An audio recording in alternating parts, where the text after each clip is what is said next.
dan keistimewaan bulan suci Ramadan. Silakan penanya pertama. Oke, Bu Ica, silakan. Ya, mengenai mandi kan, mandi apakah itu sama kayak prosesnya mandi junub dengan mandi haid? Maksudnya itu kalau dia udah masuk azan itu apakah seperti yang dibilang tadi itu kan udah nggak dapat apa-apa, kita kan aja. Terus gimana dengan kalau kita mandi haid? Iya, mandi junub dengan mandi haid apakah sama dengan apa yang didapatkan begitu? Kalau mandi haid itu sahur kita misalnya, kendalanya air sudah ada semua lengkap. Alangkah baiknya nih lebih afdolnya, jangan sampai kita suci setelah azan. Ya, jangan sampai suci setelah azan.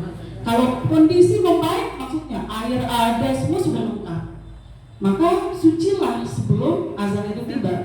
Tapi kalau kondisi kita berbeda-beda kan, ada orang di bagian sana airnya sulit. Nah, orang-orang yang menemukan kesulitan seperti itu, dia niat saja ketika sahur, boleh dia misalnya setelah sahur itu dia udah usaha mencari air, tiba-tiba ketemu azan, boleh dia, karena niat tadi itu sudah masuk dia berpuasa. Jadi boleh dia untuk melakukan suci ketika azan itu. Ya. Nah itu, tapi kalau orang yang junub dengan suami istri ini, itu sudah puasa, tidak puasa tapi menahan diri dari makan dan minum. Gitu. Iya, orang berbuka dia ikut makan begitu, tapi tidak dikatakan puasa. Hanya menahan saja. Satu terkait dengan tadi. Iya. Umpama ini ada teman nanya kemarin dari saat yang jawab karena memang bisa. Dia mimpi tidur sama suaminya, dia main, tetapi dia berhubungan, dia menikmati tapi dia tidak keluar sperma.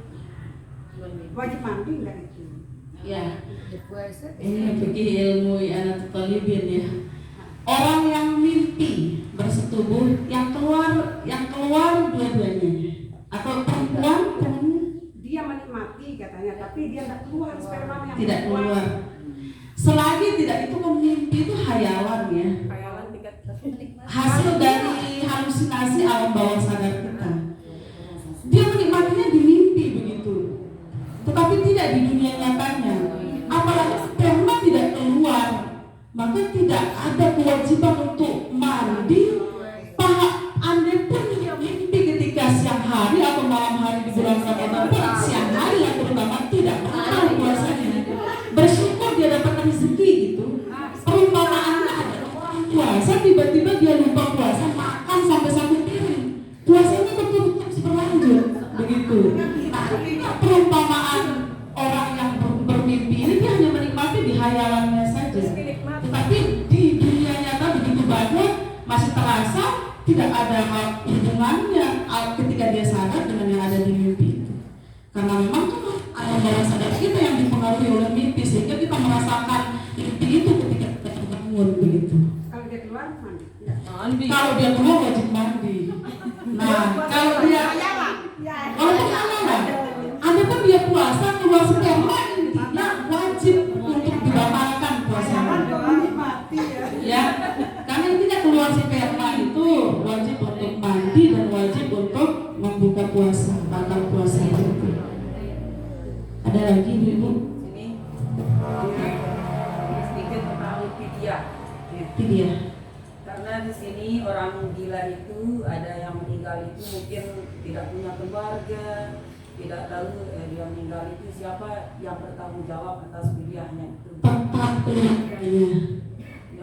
keluarganya. Ini mungkin hal sepele tapi jarang kita dengar orang gila yang meninggal itu jarang yang melakukan Iya, fidyah. sangat betul sekali. Padahal tanpa kita sadari yang penanggung adalah semua keluarganya. Sebenarnya Andai orang gila ini meninggal, ya, tapi yang namanya kabar meninggal itu Allah itu maha bijaksana. Selalu saja Allah temukan jasad-jasad orang tersebut. Begitu. Andai pun dia menghilang sekian tahun orang yang gila ini, tapi kematian, kabar kematian itu selalu Allah sampaikan kepada keluarganya. Sekian tahun dia tidak puasa selama gila itu dihitung. Kalaupun mereka tidak sanggup bayarkan fidyah sekian tahun itu, puasakan mereka, kabarkan mereka,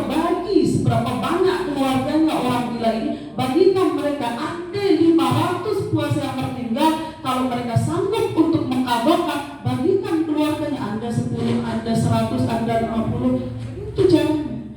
Tapi kalau tidak mampu untuk berpuasa, terlalu banyak, pidiahkan mereka. Pidiah itu bisa dicicil-cicil, dalam artian berapa mampunya tahun ini, berapa mampunya tahun depan, bulan depan begitu. Andai tidak dibayarkan, yang menanggung semua itu adalah keluarganya. Ya, tidak ada beban bagi orang gila itu, tidak ada.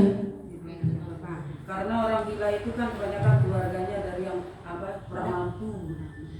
Makanya kalau dia tidak mampu kan Islam memudahkan kita dicicil, tetap dibayar pidiah itu.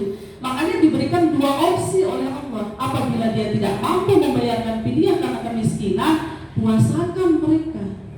Cicil puasa itu di luar Ramadan. Nah, Senin Kamis kan mereka, Allah itu Maha tahu. Kita sudah niatkan orang yang meninggal ini puasanya kita kadakan konsisten, tapi kita tidak tahu jumlahnya. Sudah tersampaikan itu pembayaran dari orang yang meninggal itu.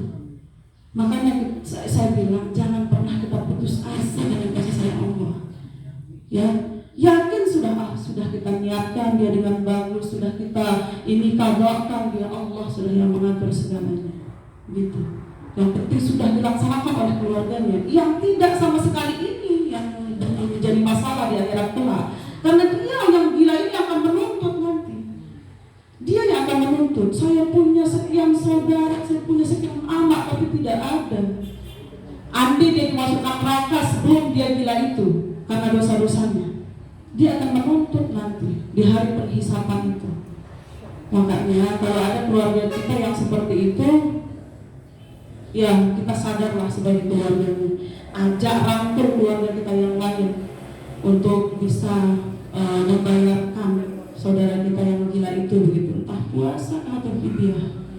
Nah, untuk sholatnya itu tinggal kita cari saja jumlah orang banyak, karena sholatnya juga harus ditambah juga. Misalnya 5 tahun dia puasa, hitung berapa rakaat dalam sebulan itu, berapa, hitung sudah jumlahnya. Kemudian cari jamaah-jamaah yang banyak, karena waktu kami diajari yang kami lakukan dan sholatnya, karena jumlah kami di situ alhamdulillah banyak sekali. Jadi sekian ribu itu misalnya 1000 sholat yang ditinggalkan selama dia hidup orang ini. Berarti dihitung jumlah manusianya harus 1000 orang yang mengkabarkan.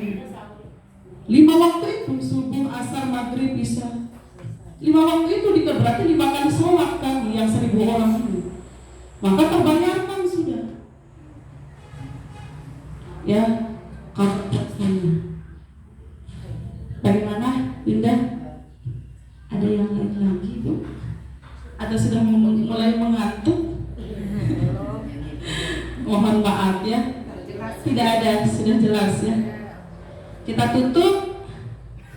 tutup saja ya.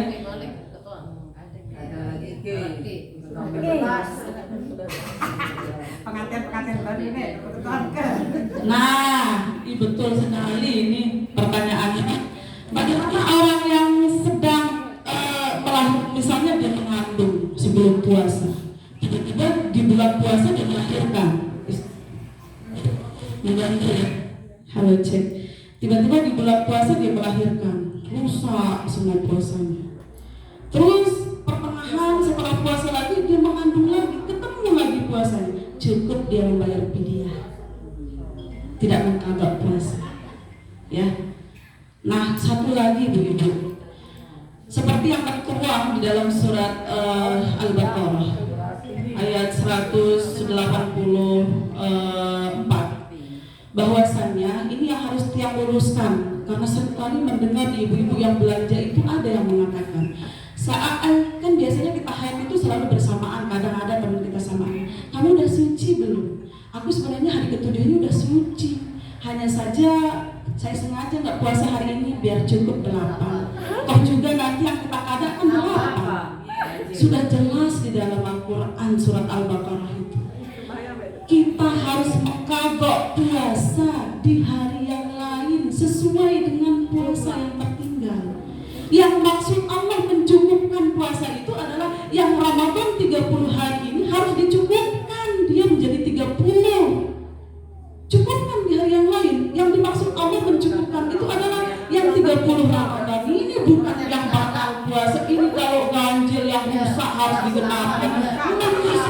diri, Salah paham. salah paham. Ya, tiga yang dikadok. Satu yang ibu-ibu bisa buka surat Al-Baqarah ayat 183 sampai 180. Ya, kalau 77 sudah ini yang salah. Sengajanya dia merusak puasa yang ke-8 itu, sudah menghilangkan puasa-puasa yang sudah dilaksanakan. Ini bahayanya. Pemahaman nenek moyang mungkin mau memberikan masukan tidak enak. Tahulah ibu-ibu ya. Pagangnya luar biasa. Hanya mendengarkan dengan mengatakan astagfirullahaladzim. Kalau muka ada tidak apa-apa ya. Ya kalau mau kabar lebih-lebihkan tidak apa-apa. Bagus banget malahan begitu. Silakan bila perlu puasa Nabi Daud seperti orang-orang yang setiap hari begitu. Ya. Kemudian yang terakhir ibu-ibu, batasan mengqadha puasa ini yang menjadi masalah dan problem. Banyak sekali yang bertanya melalui chat WA ataupun di Facebook dan sebagainya. Batas kita mengqadha puasa itu kapan sih? Apabila lewat mengqadhanya, apa yang harus kita lakukan? Kita ini yang tidak mengqadha ini. Batas mengqadha puasa itu ibu-ibu sampai bulan Sya'ban. Kalau sudah masuk Sya'ban, waktunya kita persiapkan fisik, jasmani, dan rohani kita untuk melaksanakan ibadah bulan suci Ramadan. Jadi yang boleh puasa sampai tanggal 15 Sya'ban itu adalah hanya orang-orang yang sudah konsisten melaksanakan puasa sunnah. Puasa Nabi Daud kah, puasa Senin Kemis kah, itu yang boleh untuk melaksanakan puasa sunnah. Tapi batasnya sampai tanggal 15 Sya'ban. Setelah itu istirahat, sudah banyakin di rumah, banyakin minum, mengkonsumsi makanan-makanan yang membuat tubuh kita fit di bulan Ramadannya nanti. Jadi sekali lagi jangan sampai adik-adik kita mungkin di luar sana. Kemudian kalau sudah lewat waktunya mengqadha, apa yang harus dilakukan? Bayar fidyah, tapi tetap wajib diqadha setelah Ramadan yang akan dilaksanakan itu. Fidyah yang dia bayar ini hanya sebagai karcis untuk melaksanakan Ramadan itu. Kalau dia tidak bayar fidyah, percuma dia melaksanakan bulan Ramadannya itu. Percuma. Misalnya kemarin ada anak yang udah lewat, mau 3 hari puasa dia masih puasa qadha. Orang yang seperti itu harus bayar fidyah dia sebelum masuknya Ramadan. 6 yang berusaha 6 dia harus berikan fakir miskin. Kalau tidak mampu beras, maka uang sejumlah harga beras tersebut. Ya, itu yang harus mereka bayarkan. Tapi kalau mereka tidak membayar fidyahnya, percuma mereka puasa itu. Karena fidyah ini sebagai syarat untuk melaksanakan Ramadan itu. Bolehnya mereka diterimanya puasa yang mereka laksanakan. Itu. Ya, tapi kalau tidak percuma saja. Dan itu digabung, misalnya Ramadan ini rusak 6, berarti 12 yang harus dia qadha di hari yang lain. Bisa diterima ibu-ibu? Ya. Berarti numpuk sudah bertahun-tahun puasa mereka. Yang melahirkan itu Kan udah tadi dibahas. Dia cukup bayar fidyah yang seperti itu. Misalnya itu kan memang kehendak Allah yang misalnya, iya ambil boleh, aku jangan dimarahi orang. Nanti mungkin sudah rezeki mereka. Ya, kalau ketemu Ramadan sampai 5 Ramadan ketemu terus Ramadan bayar fidyah. Makanya harus kaya begitu. Kalau mau lahiran terus kaya dulu, biar ada pakai bayar fidyah kan. Kalau miskin lahiran terus apa pakai bayar fidyah? Kan kasihan. Berapa banyak sudah puasa kalau dijumlahkan 5 kali melahirkan, silahkan dijumlahkan. 100 berapa? Hampir malah 200-an, 100-200 kurang. Nauzubillah, nauzubillah min zalik. Ibu-ibu mungkin ini pas haid ya. iya. Kadang-kadang Ya panjang sebenarnya kalau kita bahas tentang ini karena di haid itu pun dilema banget anak-anak begitu banyak yang bertanya. masa bersih, masa men 15 ya? Iya. Enggak sama. Jaraknya 15. Iya. Nah di dalam 15 itu kadang-kadang 3 kali kita bersih 2 hari lagi datang itu. Ibu masih siap untuk mendengarkan? Masih siap, alhamdulillah. Demi kita kan ya. Karena ini harus disampaikan ya. ini masalah haid, benar sekali, masalah bukan ringan, ini masalah berat pertanggungjawaban kita yang luar biasa sekali sebagai perempuan. Ketika kita haid di bulan Ramadan, ya, karena bulan Ramadan biasanya dengan hari-hari yang lain selalu berubah sirkulasi men kita. Kadang di luar bulan Ramadan 7 hari konsisten 7 hari, tiba-tiba di bulan Ramadan 5 hari sudah nggak ada lagi darah yang keluar. Apa yang harus dilakukan? Tetap konsisten dalam ilmu fikih itu dibahas, tetap harus melihat berapa banyak kebiasaan kita haid. Itu yang harus menjadi patokan. Makanya kita sebagai perempuan harus tetap ingat jam berapa kita mandi suci, tanggal berapa kita haid, tanggal berapa kita suci. Bukan begitu saja diabaikan, tapi harus dicatat, itu perlu dicatat. Karena haid itu sekurang-kurangnya sehari semalam, Bu. Selebih itu adalah 15 hari. Minimal itu ada sekurang-kurangnya 1 hari 1 malam, berarti 24 jam. Andai keluar haid kurang dari 24 jam, maka sholat yang ditinggalkan ketika merasa haid itu harus diqadha, karena tidak masuk haid itu. Ya, misalnya keluar darah, tiba-tiba maghrib keluarnya, besok pagi udah sah, nggak ada darah lagi. Berapa sholat apa saja yang ditinggalkan itu diqadha, karena tidak darah haid itu. Ya, darah apa tidak ada namanya dalam Islam. Ya, di dalam ilmu fikih itu tidak dibuatkan nama seperti istihadah, nifas dan sebagainya. Begitu. Itu hanya sekedar keluar seperti halnya keputihan dan sebagainya begitu. Nah, kemudian 5 hari haid, tiba-tiba di bulan Ramadan sudah tidak ada lagi. Ada istilahnya istibra, menunggu dulu 1 hari. Jangan langsung suci. Lihat kebiasaan kita 7 hari, tunggu dulu. Kalau hari ke-6 tiba-tiba tidak ada lagi, maka sucilah di situ. Menunggunya itu sama juga sehari semalam. Yang harus 24 jam menunggunya. Tapi kalau lewat 24 jam tiba-tiba keluar lagi darah, maka darah baru sudah katanya yang itu.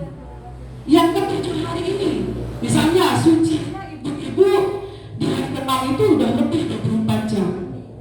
Tiba-tiba puasa, keluar lagi darah besok. Darah baru sudah namanya. Kalau sucinya lebih dari 24 jam jaraknya. Makanya perlu diingat, kita mandi sucinya tadi jam berapa? Oh, tadi jam 10 saya mandi suci, saya udah puasa ini 10 malam misalnya. Tiba-tiba besok asar baru dia keluar lagi darah itu. Berarti kurang dari 24 jam. Lanjutan darah yang kemarin lah itu. Berarti puasa yang dilaksanakan itu dibuka saja, tidak terhitung puasa. Ya, nah begitu kan pas kita berbuka tiba-tiba keluar, diingat saja berapa jam sudah mandi sucinya. Ya, ibu-ibu. Tapi kalau sudah lebih 24 jam mandi suci ini, puasa dapat, tiba-tiba keluar darah, maka terhitung darah baru yang ke-7 ini. Karena kan tadi kita perumpamaannya hari ke-6 sudah mandi suci, karena sudah istibra 1 hari kan, 24 jam tiba-tiba mandi suci, terus puasa, udah 24 jam lewat ini saya puasa, berarti darah yang keluar ini adalah darah baru lagi. Jangan dihitung dengan yang kemarin. Oh, ini ke-7, salah. Hitungan baru kita, Bu, 1 begitu. Ya. Ada lagi? Oke. Iya, berbagi saja ya. Sebenarnya Ustadz yang bisa paham ya. Semoga saja tidak ada yang salah disampaikan ya, insya Allah. Berbagi saja hasil 7 tahun nyantri, insya Allah ya. Bisa dipraktekkan untuk kita amalkan bersama begitu. Tidak ada lagi ibu-ibu cantik, sudah mulai mengantuk. Baik, mungkin semoga ada pertemuan kembali untuk kita bisa membahas hal-hal yang lain ya. Semoga ibu-ibu tetap sehat sampai Idul Fitri nanti, dan semoga kita semua bertemu dengan bulan Ramadan yang akan datang lagi dan selanjutnya begitu. Amin ya rabbal alamin. Mohon maaf apabila ada kesalahan dan kekeliruan. Yang tutup, wassalamualaikum warahmatullahi wabarakatuh. Waalaikumsalam. Yang terakhir kita berdoa semoga lebih berkah yang kita kerjakan.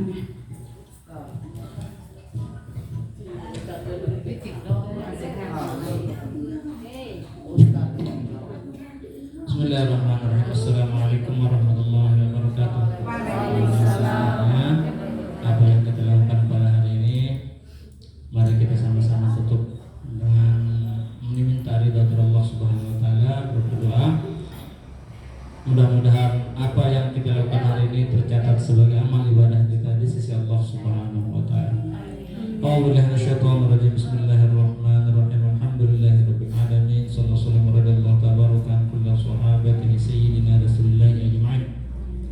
Allahumma shalli ala sayyidina Muhammadin fil awwalin wa shalli ala sayyidina Muhammadin fil akhirin wa shalli ala sayyidina Muhammadin fil nabiyyin wa shalli ala sayyidina Muhammadin fil mursalin wa shalli ala sayyidina Muhammadin fil a'la ila yaumiddin.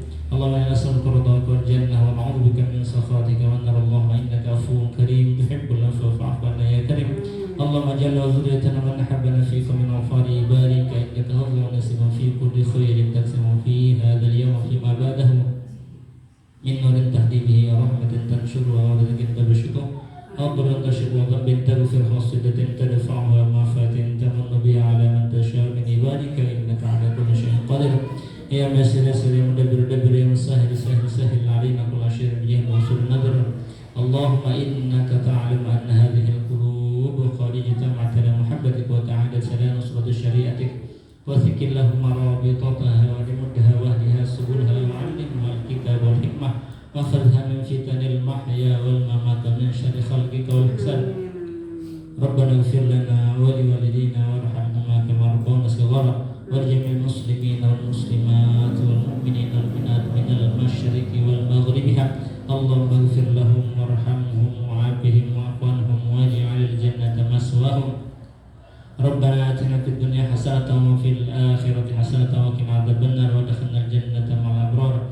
Ya 'aziz ya ghafar ya arhamar rahimin. Allahumma jal jama'ana hadha jam'an barakan marhuma wa tafarruqana ba'da hadha tafarruqan mubarakan hasanan ma'sumah. Absantu nafsi wa bil hayyil qayyum alladzi la yamutu 'abada wa la fa'ala rusu'a bi alfi la hawla wa la quwwata illa billahil 'aliyyil 'azim. Hadza wa kama amartana fastajib lana kama wa'adtana innaka la tukhliful mi'ad. Wa sallallahu ala khalqi sayyidina Muhammad wa ala alihi wa sahbihi ajma'in. Subhana rabbika rabbil 'izzati 'amma yasifun wa salamun 'alal mursalin walhamdulillahi rabbil 'alamin. Al-Fatihah. Suratul Mustaqim. Wallahu a'lam. Walhamdulillah. Assalamualaikum.